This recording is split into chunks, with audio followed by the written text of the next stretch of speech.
जरा एक ऐसे नज़ारे की कल्पना की जाए जहां सुबह आंख खुलते ही मतलब अपनी कॉफी बनाने से पहले भी चेहरे पर एक भारी मिलिट्री ग्रेड गैस मास्क पहनना पड़े। बाप रे, ये तो शुरुआत ही काफी डरावनी है ना?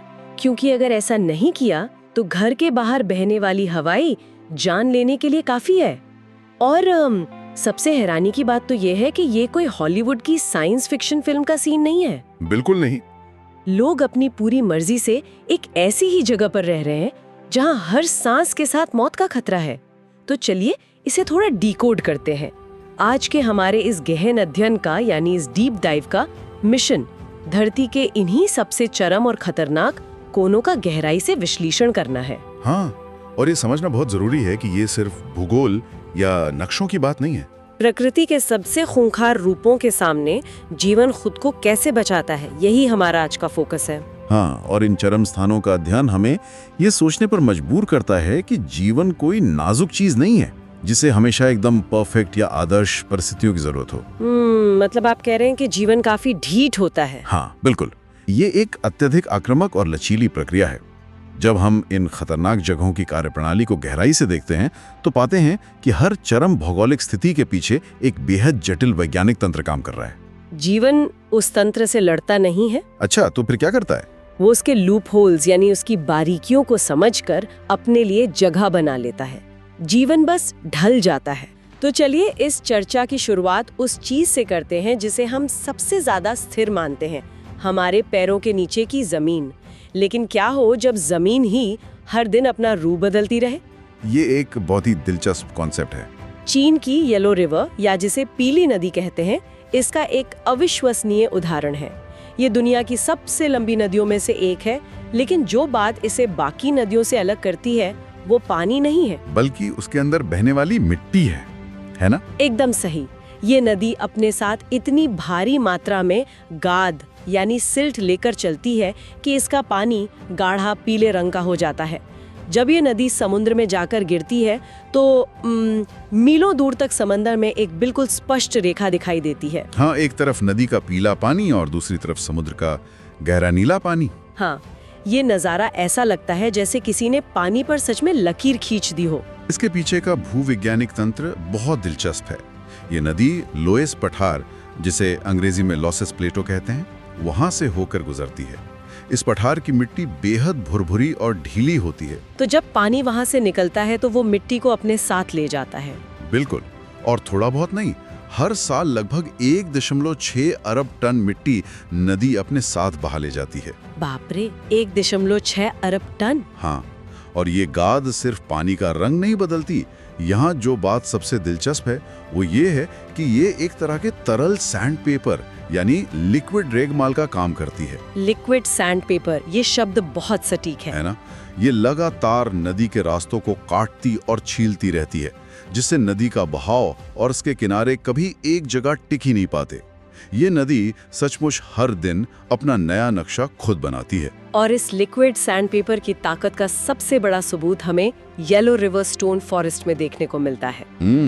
वो पत्थरों वाला जंगल। हाँ, लाखों सालों में इस हवा और पानी ने बलुआ पत्थर यानी सैंडस्टोन के विशाल पहाड़ों को तराश कर ऐसे आकार दे दिए हैं जो दूर से किसी जानवर या इंसानी चेहरों जैसे लगते हैं। ये एक पूरा का पूरा पत्थरों का जंगल है जिसे प्रकृति ने खुद गढ़ा है। और वहाँ पहुँचना भी कोई आसान काम नहीं है। बिल्कुल नहीं। इंसानों ने इस भूल भुलैया जैसी जगह तक पहुँचने के लिए एक बेहद खतरनाक पहाड़ी सड़क बनाई है। आपको पता है उसमें 22 तीखे हेयरपिन टर्न्स हैं। 22 हेयरपिन टर्न्स, वो भी पहाड़ों पर? हाँ, ये अपने आप में प्रकृति के लगातार बदलते स्वरूप और इंसान की उस तक पहुंचने की जिद का एक बहुत बड़ा उदाहरण है। जमीन के इसी अस्थिर और बदलते स्वरूप को अगर हम एक अलग रासायनिक चश्मे से देखें तो कैरेबियन में त्रिनिदाद और टोबैगो का पिच लेक एक और भी गहरा रहस्य खोलता है। पिच लेक, ये वही है ना जो डामर से भरी है? बिल्कुल, ये कोई पानी की झील नहीं है, बल्कि दुनिया की सबसे बड़ी प्राकृतिक डामर यानी एस्फाल्ट की झील है। ये गहरे भूरे रंग का डामर कभी स्थिर नहीं रहता। वह धीरे धीरे खिसकता है। हाँ, ये एक बेहद धीमी गति से लगातार खिसकता रहता है। इसे देखकर ऐसा लगता है जैसे ये एक बहुत बड़ा धीमी गति वाला लावा लैंप है जो उस डामर से भरा है जिससे हमारी सड़कें बनती हैं। ये तुलना बहुत बढ़िया है, एक प्राकृतिक लावा लैंप। और मैंने पढ़ा था कि इस झील के सतह से लगातार गैस के बुलबुले निकलते रहते हैं जो एक अजीब सी हिसिंग आवाज करते हैं, और जो चीजें इसके अंदर गिर जाती हैं जैसे पेड़ों के तने या पुराने जीवों के अवशेष, वो सब इस डामर में दब जाते हैं। हाँ, और कई दशकों या सदियों बाद बिल्कुल सुरक्षित हालत में वापस सतह पर आ जाते हैं। लेकिन यहाँ मेरे मन में हमेशा एक सवाल खटकता है। क्या? हम आमतौर पर देखते हैं कि डामर बड़े बड़े इंडस्ट्रियल प्लांट्स में अत्यधिक तापमान पर इंसानों द्वारा बनाया जाता है, तो प्रकृति धरती के बीचों बीच इतना बड़ा इंडस्ट्रियल प्लांट आखिर कैसे चला रही है? इसके पीछे पृथ्वी की टेक्टोनिक प्लेट्स का एक बहुत बड़ा खेल है। पिच लेक के ठीक नीचे पृथ्वी की पपड़ी में एक गहरी दरार है जिसे हम फॉल्ट लाइन कहते हैं। अच्छा, दरार से सब शुरू होता है? हाँ, लाखों साल पहले जब समुद्री जीव और पौधे मरे तो वे समुद्र की तलहटी में जमा हो गए। पृथ्वी की प्लेट्स के खिसकने से ये सारा जैविक मलबा गहराई में दब गया। और वहाँ नीचे तो बहुत गर्मी होती है। बिल्कुल, भारी दबाव और पृथ्वी के अंदरूनी कोर के भयंकर गर्मी ने मिलकर एक प्राकृतिक प्रेशर कुकर का काम किया। इस गर्मी ने उस मलबे को हाइड्रोकार्बन में बदल दिया। ओह, तो जो गैस के बुलबुले निकलते हैं वो वही हल्के हाइड्रोकार्बन्स हैं जो गैस बनकर उड़ने लगे, और वही गैस आज उन बुलबुलों के रूप में हिसिंग आवाज करती है। और जो भारी हिस्सा बचा वो डामर बन गया। पृथ्वी के अंदर का दबाव इस डामर को उस फॉल्ट लाइन के जरिए ऊपर की तरफ धकेलता है। आज दुनिया भर की कई प्रमुख सड़कें इसी प्राकृतिक भूवैज्ञानिक प्रयोगशाला के डामर से बनी हैं। ये तो सच में कमाल है। खैर, पृथ्वी के इस प्रेशर कुकर से अब हम उन जगहों की ओर बढ़ते हैं जहां ये कुकर सचमुच फट चुका है और धरती आग उगल रही है। तो अब हम ज्वालामुखियों की बात कर रहे हैं। हाँ, इटली के सिसिली में मौजूद माउंट एटना यूरोप का सबसे बड़ा सक्रिय ज्वालामुखी है।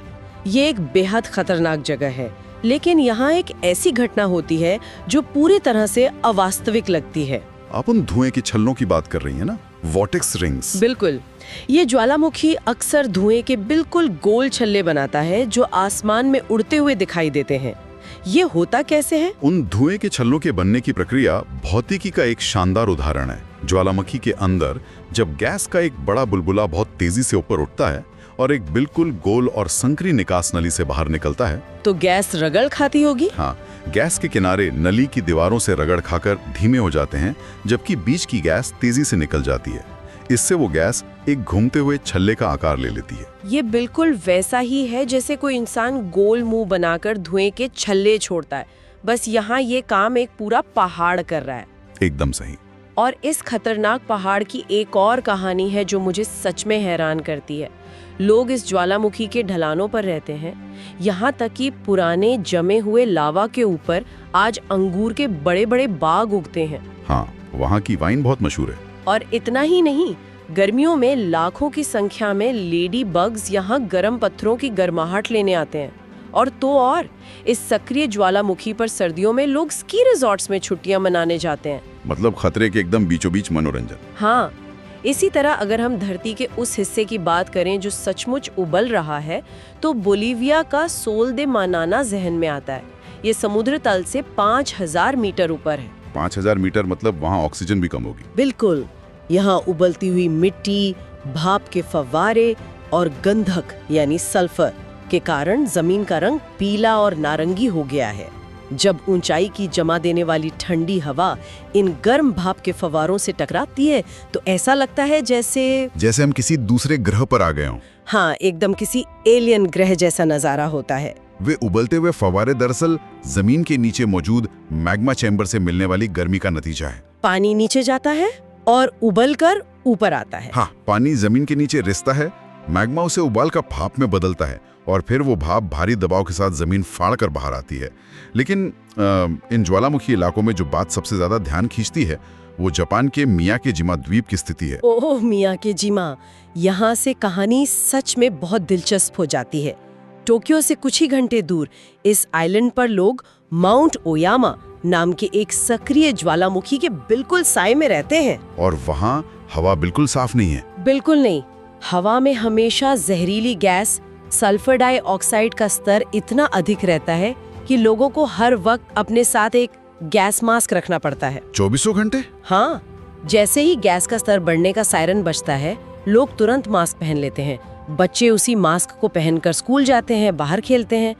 मतलब मेरा सवाल ये है कि लोग जानबूझकर मौत के साए में क्यों रहते हैं? ये एक बहुत वाजिब सवाल है। क्या माउंट एटना पर गर्माहट की तलाश में आने वाले उन लेडी बग्स और मियाके जिमा में गैस मास्क पहन के रहने वाले इंसानों में खतरे की तरफ खिंचे चले जाने की कोई अजीब सी प्राकृतिक समानता है? अगर हम इन घटनाओं के पीछे के मनोविज्ञान और पारिस्थितिकी को जोड़ें तो ये मौत की तरफ खिंचाव नहीं है। तो फिर क्या है? बल्कि ये एक बहुत ही स्पष्ट रिस्क और रिवॉर्ड यानी खतरे और फायदे का समीकरण है। ज्वालामुखी तबाही लाते हैं, ये सच है, लेकिन वे साथ ही असाधारण रूप से उपजाऊ जमीन भी देते हैं। अच्छा, मतलब राख में जो खनिज होते हैं?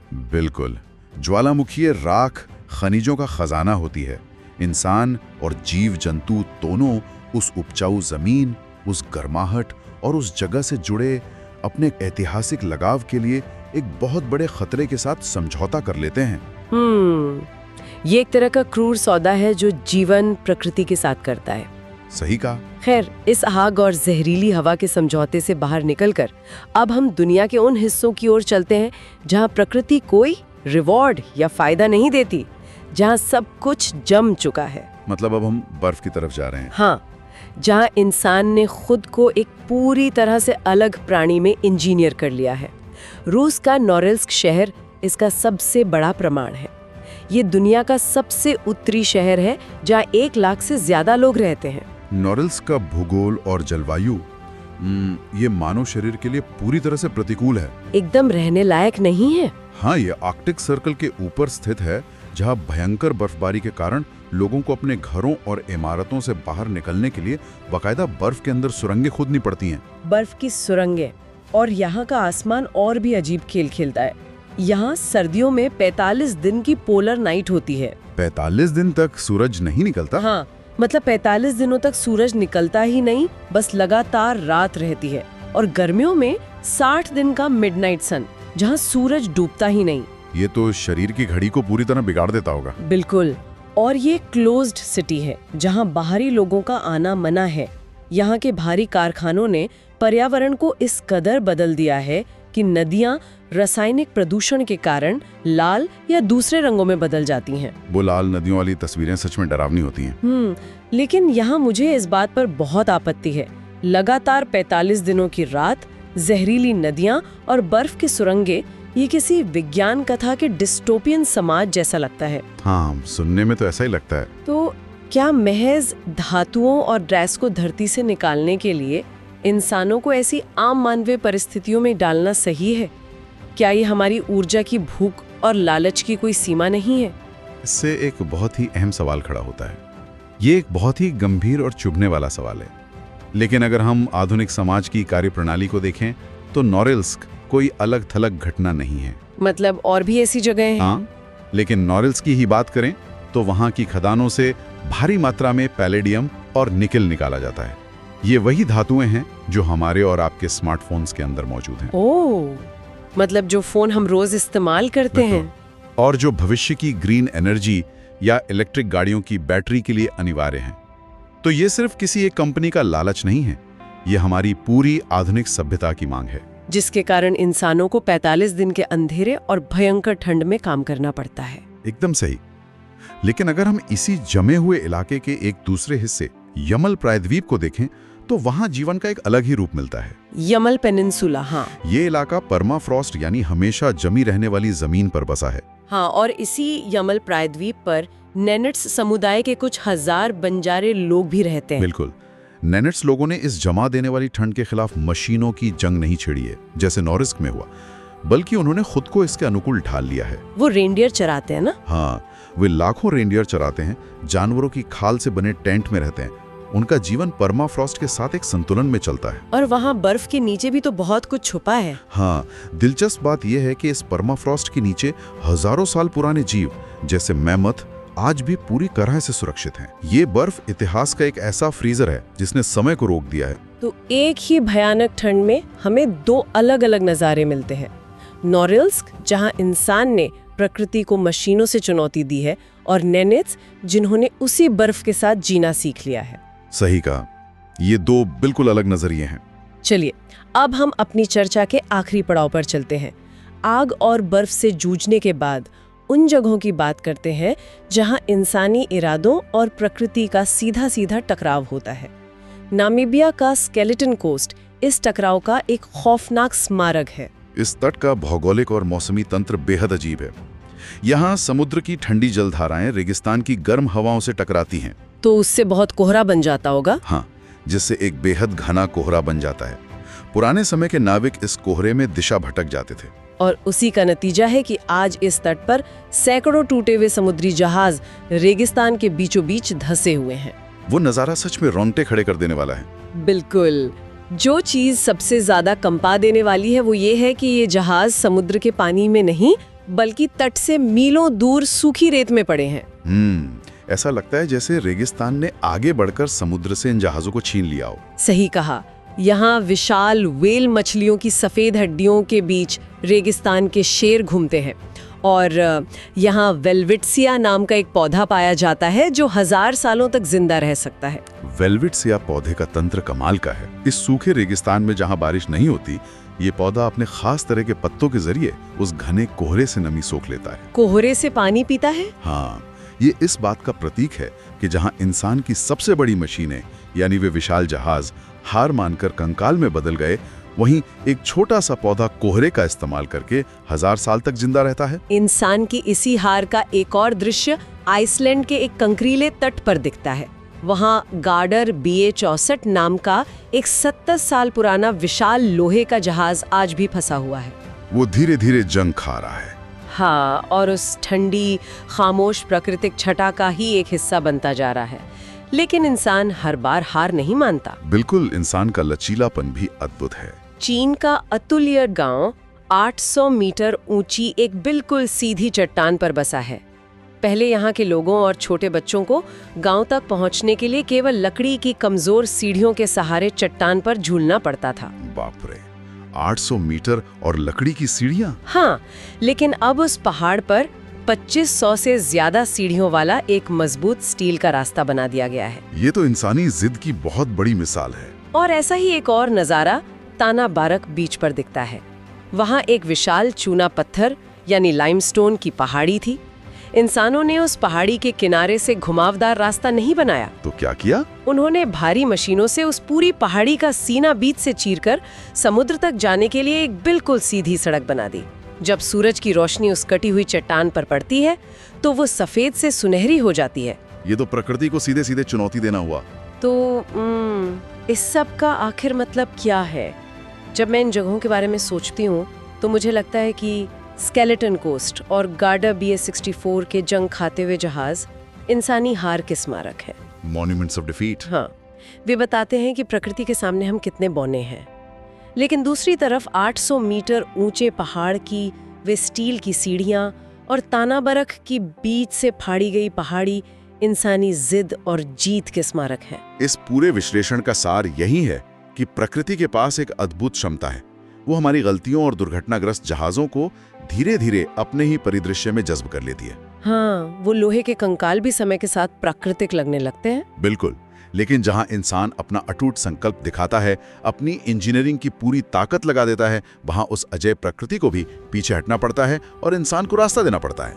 इस पूरी चर्चा को अगर समेटा जाए तो एक बात बिल्कुल साफ हो जाती है कि हमारी धरती कितनी ही कठोर, खतरनाक या निर्दयी क्यों न हो, जीवन हमेशा हर हाल में अपना रास्ता खोज ही लेता है। सही बात है। चाहे वो 5000 मीटर की ऊंचाई पर उबलते हुए कीचड़ के पहाड़ हों, या गैस मास्क पहनकर जिंदा रहने वाले बच्चे हों, या फिर 45 दिनों के लगातार अंधेरे में काम करने वाले मजदूर हों। जून मास किसी तरह टिका नहीं हुआ है, बल्कि वो उन चरम स्थितियों में भी अपना विस्तार कर रहा है। बिल्कुल। और इस चर्चा को खत्म करते हुए मेरे मन में एक विचार है जो काफी गहराई तक जाता है। वो क्या? इंसानियत ने उबलती हुई मिट्टी पर चलना सीख लिया है, जहरीली गैस के बीच सांस लेना सीख लिया है, हफ्तों के अंधेरे और 800 मीटर की खड़े चट्टानों के बीच बस्तियां बसाना सीख लिया है। हाँ। आज जब हम जलवायु परिवर्तन और भविष्य में धरती के बदलते हुए खतरनाक पर्यावरण की बात करते हैं,